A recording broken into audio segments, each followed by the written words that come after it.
Hello friends, 28 जुलाई साल 1914। जी हाँ, यह वही ऐतिहासिक दिन है जहाँ से स्टार्ट हुआ था वर्ल्ड वार वन। और ये वार इतना बड़ा था कि इसमें दुनिया के दर्जनों देश शामिल हो गए थे। कहानी बहुत सिंपल है। ऑस्ट्रिया हंगेरी के वारिस आर्चडुक फ्रांज फेर्डिनेंड अपनी पत्नी को लेकर बोस्निया के कुछ शहरों का दौरा करने के लिए निकले थे। अब जैसे ही दोनों बोस्निया के सराजेवो शहर में पहुंचते हैं तो उन पर बोस्नियन सर्व राष्ट्रवादियों द्वारा 6 असैसन को हायर करके, जो कि बहुत अच्छे किलर भी माने जाते थे उस टाइम कर, उन पर आक्रमण करवा दिया जाता है। फॉर्चुनेटली होता क्या है कि ये हमला उनका बेकार चला जाता है और 6 के 6 असैसन उन पर गोली तो चलाते हैं, पर वो गोली उन पर नहीं लगती है, बल्कि वो वहाँ से बचकर निकल जाते हैं। पर वहीं पर जो फुटपाथ पर लोग रह रहे थे उनमें बहुत से लोग घायल हो जाते हैं, कुछ तो वहीं पर मर भी जाते हैं। अगले दिन सुबह को जब फ्रांज फेर्डिनेंड और उनकी पत्नी को वापस ऑस्ट्रिया हंगेरी जाना था, तभी फ्रांज ये फैसला करते हैं कि वे उन लोगों को देखने जाएंगे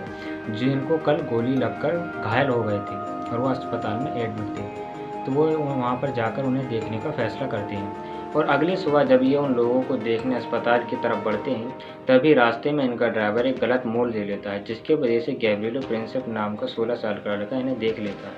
और वो इन्हें देखते ही अपने बैग में से बंदूक निकालकर इन पर गोलीबारी स्टार्ट कर देता है, जिसकी वजह से दोनों ही मारे जाते हैं। गैब्रिएलो प्रिंसेप भी सर्बियन राष्ट्रवाद का एक हिस्सा होता है और उन असैसन का भी एक हिस्सा होता है जो उन्हें शुरू में मारने आए थे, पर उनका मिशन किसी वजह से फेल हो जाता है। अब हमें ये तो पता चल गया कि वार स्टार्ट कहाँ से हुआ, पर यह जानने के लिए कि वार इतने देशों के बीच में फैल कैसे गया, हमें उस समय में कुछ और पीछे जाना पड़ेगा। तो हम चलते हैं 1882 में, जहाँ पर पहली बार ट्रिपल अलायंस नाम की एक सीक्रेट संस्था चलाई गई, जिसमें जर्मनी, ऑस्ट्रिया हंगेरी और इटली जैसे बड़े देश शामिल थे। अब इसका का मेन मोटिव था कि सभी देशों के बीच में आपस में मेलजोल रहे और अच्छे से व्यापार कर सके, कोई किसी पर फ्यूचर में हमला ना करे, और अगर किसी देश पर कोई हमला होता है तो वो लोग एक दूसरे की सपोर्ट करें। और इसी को देखते हुए एक और नई संस्था बनाई जाती है 1904 में, जिसमें फ्रांस और ब्रिटेन जैसे बड़े देश शामिल थे। 1907 में इसमें रसिया भी शामिल हो जाता है, जिसका नाम बदलकर फिर ट्रिपल एंटेंट नाम रख दिया जाता है, जिसे आज हम मित्र राष्ट्र के नाम से भी जानते हैं। और हम चलते हैं अपनी पिछली कहानी पर, जहाँ पर ऑस्ट्रिया हंगेरी के वारिस को जब कुछ सर्बियन राष्ट्रवादियों द्वारा मार दिया गया था, तब उसने बोस्निया पर हमला स्टार्ट कर दिया, जिसको बचाने के लिए रूस आगे बढ़ा। तो ऑस्ट्रिया हंगेरी को लगा कि कहीं रूस उस पर हमला ना कर दे, जिस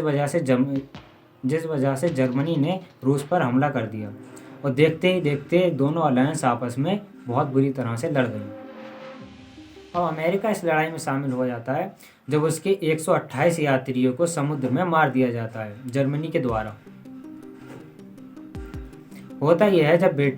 ब्रिटेन से अमेरिका आ रही एक जहाज जिसमें 1153 यात्री सवार थे, उसको जर्मनी के द्वारा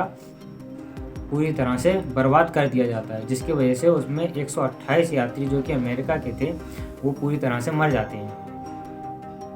और जर्मनी यहाँ पर भी नहीं रुकता है, वो अमेरिका को और हराने के लिए मैक्सिको को एक सीक्रेट पत्र लिखता है, जिसमें ये लिखा होता है कि तुम अमेरिका के खिलाफ वार स्टार्ट कर दो, जिसमें हम तुम्हारी मदद करेंगे। पर होता ये है कि मैक्सिको उस पर कभी हमला करता ही नहीं है, क्योंकि वो सीक्रेट पत्र गलती से अमेरिका के हाथ लग जाता है, जिसकी वजह से अमेरिका के प्रेसिडेंट वुडरो विल्सन ये फैसला करते हैं कि अब वह जर्मनी के खिलाफ वार स्टार्ट करेंगे। और वार में घुसने से पहले वो 14 पॉइंट ऐसे देते हैं जिसको वार के ख़त्म होने के बाद ही लागू किया जाएगा पूरी दुनिया के ऊपर, जिनमें आर्थिक, सामाजिक और व्यापारिक कूटनीतियाँ शामिल थी।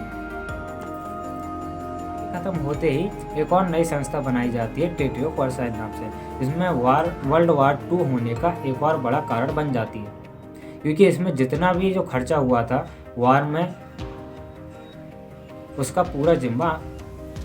जिम्मा जर्मनी के ऊपर डाल दिया जाता है, जिसकी वजह से जर्मनी को ये बात बिल्कुल अच्छी नहीं लगती है। और साथ में उसमें एक और बात भी लिखी थी कि जर्मनी अब कभी भी अपनी मिलिट्री नहीं बना पाएगा, जिसकी वजह से जर्मनी वर्ल्ड वार 2 स्टार्ट कर देता है, जिसके बारे में बात करेंगे अपनी अगली वीडियो। और ये महान वार 2 साल चलने के बाद 1919 में ख़त्म हो जाता है, क्योंकि इसमें जितनी भी कंट्री थी वो ये फैसला करती हैं कि अब हमारे पास इकोनॉमी गिर चुकी है, बिल्कुल बेकार हो चुकी है, जिसकी वजह से अब हम इस वार में और नहीं लड़ना चाहते, और एक एक करके सभी अपने हाथ खड़े कर देते हैं, जिसकी वजह से 1919 में इस वार का पूरी तरह से ख़त्म हो जाता है।